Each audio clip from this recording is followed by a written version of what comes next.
جیسا تمہیدی کلمات میں یہ بات ذکر کی گئی تھی کہ اکیڈمی ہر سال ایک پروگرام ایسا رکھتی ہے جو اس جلسے کے موضوع سے ہٹ کر ہو، اور امت ہر سال کوئز کمپٹیشن اور اس کے تقسیم انعامات سے ہٹ کر ایک پروگرام امت کی افادیت کے لیے ہر سال کرتی ہے۔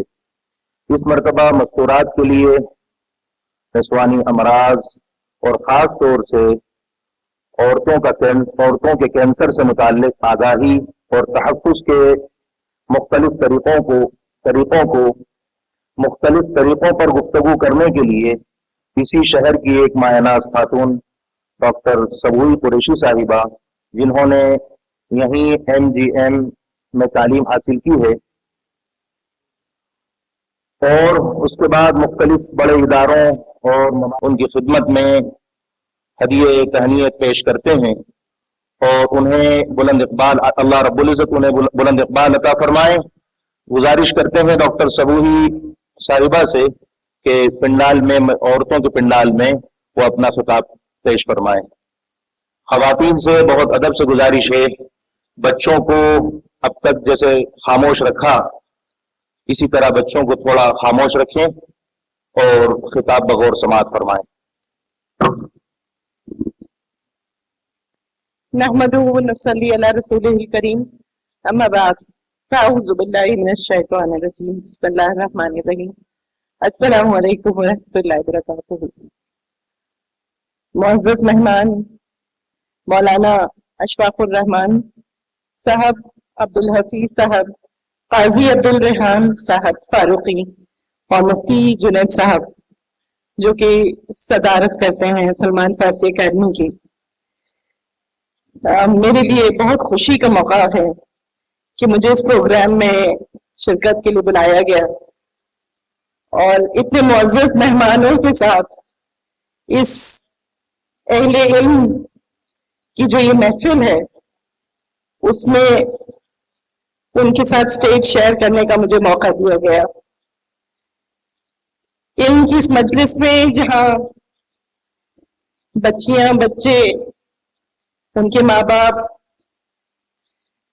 ان کے ساتھ میں اپنی جو بھی میرا علم ہے اس کو بتانے کا موقع دیا گیا، میں مفتی جنید صاحب کی دل سے شکر گزار ہوں کہ اس محفل میں آنے کے لیے آج مجھے انوائٹ کیا گیا، اور اللہ تعالیٰ کے شکر اور فضل سے میں یہاں پر ہوں اور آج آپ کے بیچ میں کچھ باتیں شیئر کروں گی۔ میں چونکہ پیشے سے ڈاکٹر ہوں تو کچھ بیماریوں کے بارے میں بتانے کے لیے مجھے ذمہ داری دی گئی، اور جو سلمان فارسی اکیڈمی کا مشن ہے عورتوں اور بچوں کی پڑھائی کو لے کے، اس کے بارے میں بات کرنے کی ذمہ داری دی گئی ہے۔ یہ چونکہ میرا پہلا موقع ہے، امید ہے میں اس سے عدل انصاف کر پاؤں گی اور کچھ اچھی باتیں یہاں بتا کے اور کچھ اچھا سیکھ کے جاؤں گی، اور جو غلطی ہوگی اس کی معافی پہلے ہی آپ سے چاہتی ہوں۔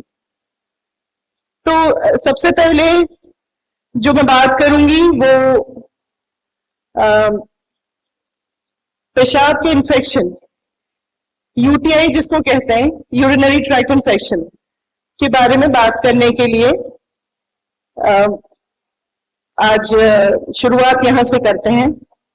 بہت کامن انفیکشن ہے، پیشاب کا انفیکشن ہے، عورتوں کو اور بچیوں کو اکثر اس سے دوچار ہونا پڑتا ہے۔ تو اس سے بچنے کے لیے کچھ بہت ہی آسان سے طریقے ہیں جس سے ہم اس سے محفوظ رہ سکتے ہیں اور اس سے بچ سکتے ہیں، اور اگر یہ پریشانی ہو تو اس کے افاقے کے لیے دوائیں بھی موجود ہیں۔ تو جو خیال رکھنا سب سے پہلے وہ یہ ہے کہ پانی ہم لوگوں کو پینے کا دن بھر میں کم سے کم 2.5 سے 3 لیٹر پانی پینے کا خیال کرنا چاہیے، جو کہ صرف پانی نہیں، پانی یا پینے والی جتنی بھی چیزیں ہیں ان کو ہمیں پینا چاہیے۔ دوسری جو ضروری چیز ہے وہ ہے پرسنل ہائیجین، یعنی ذاتی صحت کا اپنی خیال رکھنا ہے، اس کی حفاظت کرنی ہے، صفائی ستھرائی کا دھیان رکھنا ہے. اسی اس میں جو حیض کا جو ہے جو زمانہ ہوتا ہے اس میں بھی اپنی صفائی ستھرائی کا بہت خیال رکھنا ہے. ہم جانتے ہیں کہ پاکی جو ہے وہ نفس ایمان ہے، ایمان کا بہت بڑا حصہ ہے. تو اگر انسان کی شروعات ہی جب ہم نماز پڑھنے کے لیے شروع کرتے ہیں تو ہمارے سب سے پہلے ہم کو اس کا جو ہے ہمیں وضو کرنا ہوتا ہے. تو جو طہارت ہے وہ بدنی طہارت اور ذہنی طہارت دونوں کی ضرورت ہے. تو پاکی کا تو خیال ہمیشہ ہی ہم کو رکھنا ہے، لیکن چونکہ جب حیض کا زمانہ ہوتا ہے یا جب ڈلیوری ہوتی ہے اس کے بعد کا جو ہے ہوتا ہے تو اس میں بھی پریشانی اکثر عورتوں کو یہ والی ہو جاتی ہے. تو اس میں یہی ہے کہ ہمیں اپنی صفائی جو اندر پہننے والے کپڑے ہیں ان کو صاف ستھرا رکھنا ہے، سوتی کپڑوں کا استعمال کرنا ہے اور ان کو صابن اور پانی سے دھو کے دھوپ میں سکھا کے ہی استعمال کرنا ہے. اگر پاسبل نہیں ہے کہ ہم دھوپ میں سکھا سکیں تو ان پہ ہم پریس کر لیں اچھے سے. اس کے بعد میں تو جو گرم پریس ہے اس سے بھی جو بیکٹیریا ہیں جن سے کی بیماری ہوتی ہے ان سے وہ مر جاتے ہیں. تو ہم وہ کام بھی کر سکتے ہیں اگر دھوپ میں نہ سکھا سکیں تو. اس کے علاوہ جو کاٹن اور سوتی کے جو کپڑے ہیں انہی کو استعمال کرنا چاہیے. جو حیض کے ٹائم پہ پیڈ استعمال سینیٹری نیپکن جس کو ہم کہتے ہیں وہ استعمال کرنے ہیں تو اس کے لیے یا تو سوتی کپڑا استعمال کریں یا بازار میں اب تو بہت ہی سستے اور بہت اچھے نیپکنس اویلیبل ہیں جو کہ بہت زیادہ مہنگے بھی نہیں ہوتے ہیں. 100 روپے مہینے کے خرچ ایک لڑکی کے لیے یا عورت کے لیے آئے گا تو اتنا تو میرے خیال سے ہم لوگ سب ہی اس پہ خرچ کر سکتے ہیں. تو اس کو استعمال کر کے چونکہ وہ آسانی سے دستیاب ہے ان کا استعمال کرنا چاہیے. اس کے علاوہ وہ جو ہے ان کو فریکوینٹلی بدلنا بھی چاہیے ہم لوگ کو. 4 سے 5-6 گھنٹے سے زیادہ ایک کو استعمال نہیں کرنا چاہیے. اس کے بعد اس کو جو پھینکنے کا طریقہ ہے وہ بھی اس پہ لکھا رہتا ہے کہ اس کو ٹوائلٹ میں نہیں پھینکنا ہے، اس کو سنک میں نہیں پھینکنا ہے، اس کو ایسے ہی ڈسٹ بن میں نہیں ڈالنا ہے، اس کو قاعدے سے کاغذ میں لپیٹ کے اور پھر وہ ڈسٹ بن میں جاتا ہے.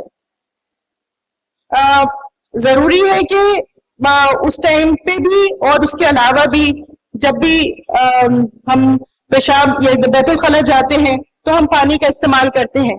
خیر یہ مسلمانوں میں تو بالکل پریشانی الحمدللہ نہیں ہوتی ہے، غیر مسلمان کی اس چیز کا وہ نہیں کرتے ہیں، احساس نہیں کرتے ہیں تو ان میں زیادہ یہ پریشانیاں ہوتی ہیں. تو پانی کا استعمال تو بہت ضروری ہے. اور اس کے علاوہ اگر آپ کو جو پبلک ٹوائلٹس ہیں کبھی اس کو استعمال کرنے کی ضرورت پڑے چونکہ اگر کہیں باہر ہیں یا کہیں آپ کام پہ ہیں تو آپ کو اگر استعمال کرنا پڑے تو جو انڈین سیٹ ہوتی ہے اس کو استعمال کریں اور اگر ویسٹرن سیٹ کو استعمال کرنا ہے تو اس کو صاف کر کے ہی اس کا استعمال کیا جائے. اس کے علاوہ یہ تو اپنی صفائی ستھرائی کی بات رہی. اس کے بعد جو ضروری بات ہے وہ ہے کھانے پینے کی بات، جو ہماری غذا کی بات ہے کہ غذا کا ہمیں خاص خیال رکھنا ہے اور متوازن غذا کا استعمال کرنا ہے کہ جس میں کاربوہائیڈریٹس بھی ہوتے ہیں، پروٹین بھی ہوتے ہیں اور فیٹ بھی ہوتے ہیں. اس کے ساتھ ساتھ وٹامنس کا بھی استعمال کرنا ہے. تو یہ ہمیں کہاں سے ملتے ہیں؟ جو ہماری کھانے کی چیزیں ہیں جیسے گیہوں ہے، چاول ہے، دالیں ہیں، گوشت ہے، چکن، مچھلی، ان سب انڈا، ان سب سے ہمیں یہ چیزیں ملتی ہیں. اس کے علاوہ سبزیوں کا استعمال ضروری ہے اور اس میں بھی خاص طور پہ جو ہری سبزیاں ہیں ان کا استعمال اپنی روزانہ کے کھانے میں کرنے بہت ضروری ہے.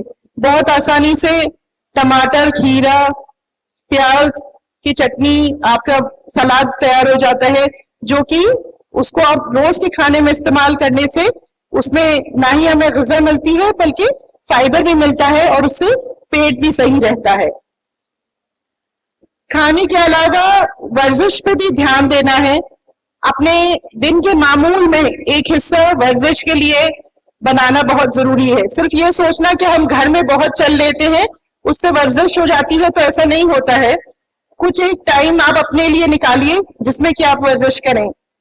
یا تو آپ چہل قدمی کر سکتی ہیں، اگر تو 1 کلومیٹر یا 2 کلومیٹر اس کو تیز چل کے اس کو کریں، اتنا کہ آپ کے دل کی دھڑکن آپ کو محسوس ہو.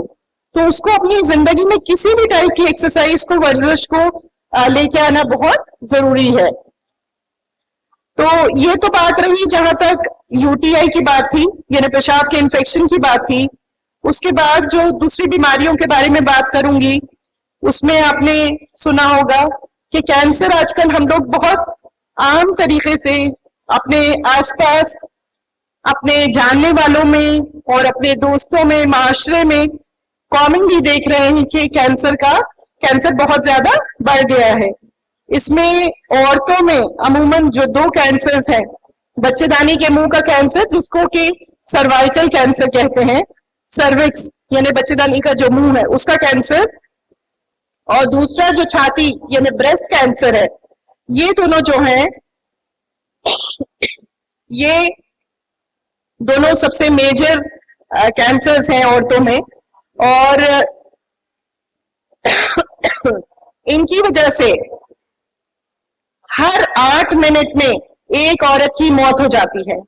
تو آپ سوچ سکتے ہیں کہ اس کا انسیڈنس کتنا بڑھ گیا ہے.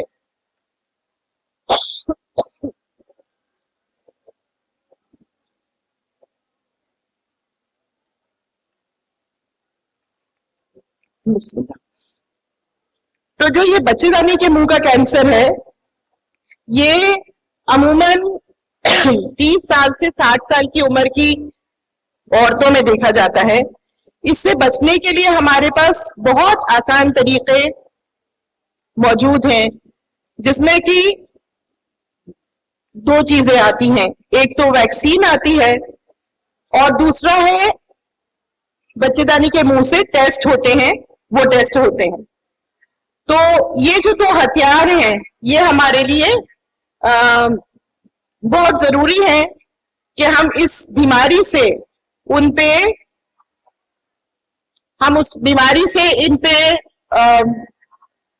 اس کو کنٹرول کر سکتے ہیں تاکہ ہمارے معاشرے میں نہ ہو.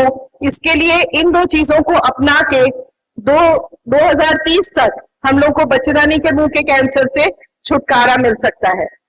تو یہ جو ویکسین ہے یہ ہے HPV ویکسین. جو بچے دانی کے منہ کا کینسر ہے وہ ایک وائرس کی وجہ سے ہوتا ہے، اس کا نام ہے ہیومن پیپلوما وائرس.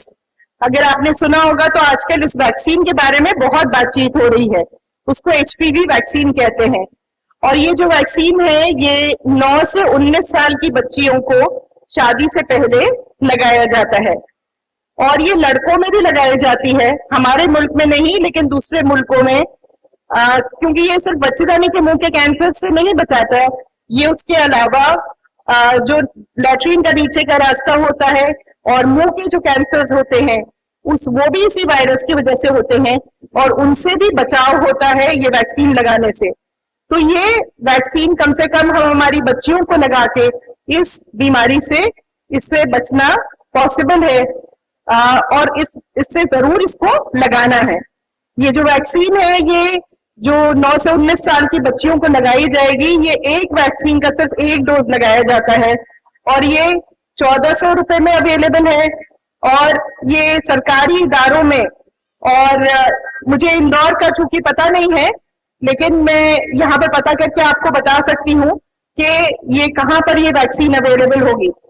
یہ جو گائنیکالوجسٹ ہوتی ہیں، جو بچوں کے ڈاکٹر ہوتے ہیں، وہ اس ویکسین کو لگاتے ہیں. تو یہ ویکسین لگانے سے ہم اس بیماری کو کنٹرول کر سکتے ہیں، اس بیماری کو ختم کر سکتے ہیں. تو یہ ایک بہت ضروری ہتھیار ہے ہمارے پاس جس کا ہمیں بھرپور استعمال کرنا ہے. اس کے علاوہ جو دوسری ضروری چیز ہے، جو اس کی 30 سال سے 60 سال کی عورتیں جو ہیں ان کے لیے وہ ٹیسٹ ہوتا ہے. تو ایک تو ویکسین ہے اور دوسرا ٹیسٹ ہے. ٹیسٹ جو ہے وہ HPV ٹیسٹ ہے. جو وائرس ہے جس کی ویکسین ہے اسی کا ہی ٹیسٹ ہے. اس کو بچے دانی کے منہ سے پانی کی جانچ کی جاتی ہے، اور اس میں دیکھا جاتا ہے کہ وہ ٹیسٹ وہ وائرس ہے یا نہیں ہے، اور اس کے حساب سے اس کے آگے کا علاج کیا جا سکتا ہے۔ اس سے ہم اس بیماری کو بننے سے پہلے ہی جو ایک پری کینسر کی سٹیج ہوتی ہے اس میں ہم اس کو پکڑ سکتے ہیں، اور اس ٹائم پہ اگر اس کا علاج کیا جائے تو وہ پوری طرح سے علاج ممکن ہے اور 100% اس سے بچاؤ ممکن ہے۔ تو یہ جو دو چیزیں ہیں، بچے دانی کے منہ کا ٹیسٹ جو کہ 30 سے 60 سال کی عمر کی عورتوں کے لیے ہے، اور یہ جو ویکسین ہے یہ 9 سے 19 سال کی بچیوں کے لیے ویکسین جو ہے اس کو لگانے سے، یہ دو چیزیں ہتھیار ہمارے پاس ہیں جس سے کہ ہم سروائیکل کینسر کا بچاؤ سے اپنے عورتوں کا بچاؤ کر سکتے ہیں۔ اس کے علاوہ اس میں اور بھی ہماری کچھ ضروری چیزیں ہیں، اگر ہم ان کا دھیان رکھیں گے تو اس سے اس کا بچاؤ ہوتا ہے، جیسے کہ پرسنل ہائیجین، ذاتی صحت جو ہے وہ صرف نہ پیشاب کے انفیکشن بلکہ بچے دانی کے انفیکشن سے بھی بچاؤ کرتی ہے۔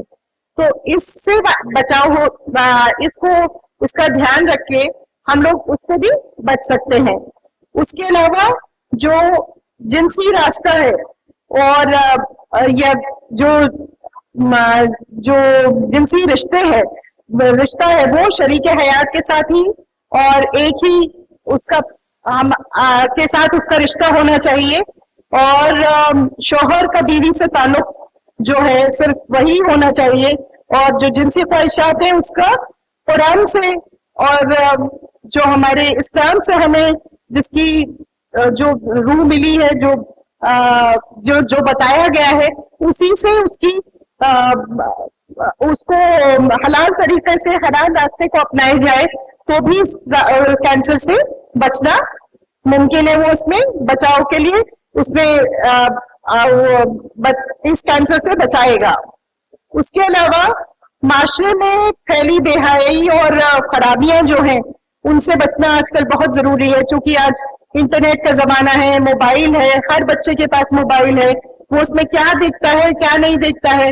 تو سب سے اچھا ضروری ہے کہ ماں اپنی بچیوں کی دوست بنے اور اس کے ساتھ وہ اس کی اپنی پریشانیوں کو ڈسکس کرے، جو بھی ان کی پریشانیاں ہیں، تاکہ ان کو انٹرنیٹ کے ذریعے جو غلط اور ادھورا علم ملتا ہے وہ نہ ملے، کیونکہ اس سے معاشرے میں بہت خرابیاں پھیلتی ہیں۔